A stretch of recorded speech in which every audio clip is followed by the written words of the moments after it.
ଝିଅ ଜନ୍ମ ପର ଘରକୁ। ଦିନେ ଯେଉଁ ଝିଅ ଜନ୍ମ ହୋଇ ଆସିଲେ ଘରକୁ ଲକ୍ଷ୍ମୀ ଆସୁଛନ୍ତି ବୋଲି କୁହାଯାଏ, ଶେଷରେ ସେହି ଝିଅକୁ ବେଦୀରେ ବସାଇ ଶାଶୁଘରକୁ ପଠାଇଥାନ୍ତି ବାପା ମା। ନିଜ ଛାତିରେ ପଥର ରଖି 10 ମାସ 10 ଦିନର ଗର୍ଭ ଯନ୍ତ୍ରଣାକୁ ଭୁଲି ଯାଇଥାଏ ସେହି ମା। ଆଉ ଆଗକୁ ଝିଅର ନୂଆ ସଂସାର ଗଢ଼ିବାର ଆଶୀର୍ବାଦ ଦେଇ ତାକୁ ଶାଶୁଘରକୁ ଛାଡ଼ିଥାନ୍ତି। ହେଲେ ହଠାତ୍ ଖବର ଆସେ, ତୁମ ଝିଅ ଆଉ ଏ ଦୁନିଆରେ ନାହିଁ। କେଇଟା ଟଙ୍କା ଲୋଭରେ ସବୁଦିନ ପାଇଁ ଆଖି ବୁଜି ଦେଇଥାନ୍ତି ଅନେକ ନିରୀହ ଚେହେରା। ସେମିତି ଏକ କାହାଣୀକୁ ନେଇ ଆଜିର ଏହି ଅଧ୍ୟାୟ। ହ୍ୟାଲୋ ହାଏ ନମସ୍କାର, ଷ୍ଟୋରି ୱିଥ୍ ପ୍ରତାପର ଆଉ ଏକ ନୂଆ ଅଧ୍ୟାୟକୁ ଆପଣଙ୍କୁ ସ୍ୱାଗତ। ସମସ୍ତେ କୁହନ୍ତି ଦୁଇତା ଦୁଇ କୂଳକୁ ହିତା। ଆଉ ସେଥିପାଇଁ ଝିଅଟିଏ ନିଜ ପରିବାରକୁ ଛାଡ଼ି ଅନ୍ୟ ଏକ ପରିବାରକୁ ନିଜର କରି ଆଗକୁ ବଢ଼ିଥାଏ।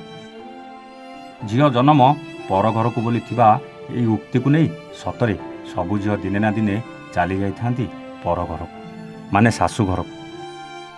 ସେଠାରେ ବାପା ମା ଭାଇ ଭଉଣୀଙ୍କ ସ୍ଥାନରେ ପାଇଥାନ୍ତି ଶାଶୁ ଶ୍ୱଶୁର ଏବଂ ନଣନ୍ଦ ଦିଅରକୁ। ଦେଖିଥାନ୍ତି ଅନେକ ସ୍ୱପ୍ନ।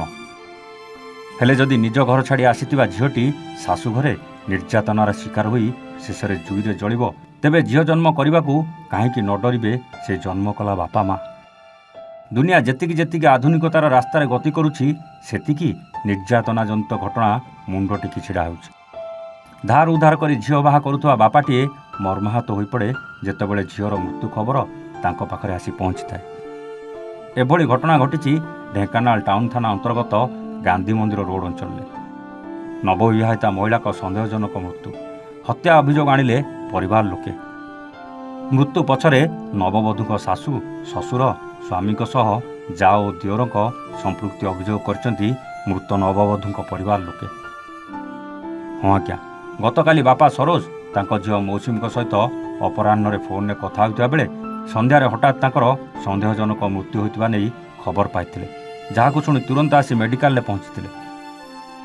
ଝିଅର ମୃତ୍ୟୁକୁ ପରିବାର ଲୋକେ ସହଜରେ ଗ୍ରହଣ କରିପାରିନଥିଲେ, ଯାହାଫଳରେ ଶାଶୁଘର ବିରୁଦ୍ଧରେ ଥାନାରେ ଅଭିଯୋଗ କରିଥିଲେ ଝିଅ ଘର ଲୋକେ।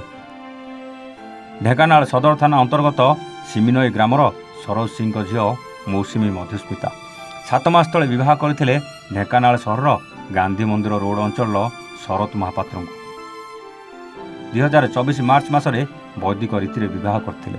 ବାହାଘର ପରେ ପରେ ନବବିବାହିତା ମୌସୁମୀଙ୍କର ନିଜ ସ୍ୱାମୀଙ୍କ ସାଙ୍ଗରେ ବାରମ୍ବାର ଝଗଡ଼ା ହୁଏ ବୋଲି ପରିବାର ପକ୍ଷରୁ କୁହାଯାଇଛି। ଏପଟେ ମୌସୁମୀଙ୍କର ମୃତଦେହକୁ ବ୍ୟବଚ୍ଛେଦ କରାଯିବା ପରେ ତଦନ୍ତ ଆରମ୍ଭ କରିଛି ଟାଉନ ଥାନା ପୋଲିସ। ଏପଟେ ଘଟଣା ପରେ ନବବିବାହିତାଙ୍କ ଶ୍ୱଶୁର ଘର ଲୋକେ ଘରେ ତାଲା ପକାଇ ଫେରାର ହୋଇଯାଇଥିବା ଦେଖିବାକୁ ମିଳିଛି। ଅଭିଯୋଗ ଅନୁଯାୟୀ ଏକ ମାମଲା ରୁଜୁ କରି ତଦନ୍ତ କରାଯିବା ସହ ଦୋଷୀ ବିରୁଦ୍ଧରେ କାର୍ଯ୍ୟାନୁଷ୍ଠାନ ଗ୍ରହଣ କରାଯିବ ବୋଲି ପୋଲିସ ପକ୍ଷରୁ କୁହାଯାଇଛି। ସତରେ ଆଜି ସିନା ମୌସୁମୀ ଦୁନିଆରେ ନାହାନ୍ତି, କିନ୍ତୁ ତାଙ୍କ ପରି ଅନେକ ମୌସୁମୀ ଆଜି ନିର୍ଯାତନାର କାଳକୋଠରୀରେ ଦିନ କାଟୁଛନ୍ତି। ତରେ କ'ଣ ଏଭଳି ପରିସ୍ଥିତି କେବେ ସୁଧୁରିବନି? ନା ଏଭଳି ଅନେକ ଯୌତୁକ ଜୁଇରେ ନିଜ ଝିଅକୁ ହରାଇ ଚାଲିଥିବେ? ୟା ପାଇଁ କ'ଣ ପଦକ୍ଷେପ ନେବାର ଆବଶ୍ୟକତା ଅଛି? କମେଣ୍ଟ କରି ନିଶ୍ଚିତ ଜଣାଇବେ। ଆଜି ପାଇଁ ରହୁଛୁ, ପୁଣି ଆସିବୁ ଆଉ ଏକ ନୂଆ କାହାଣୀ ସହିତ ଷ୍ଟୋରି ୱିଥ୍ ପ୍ରତାପରେ। ସେତେବେଳେ ଯାଏ ନମସ୍ତେ, ଜୟ ଜଗନ୍ନାଥ।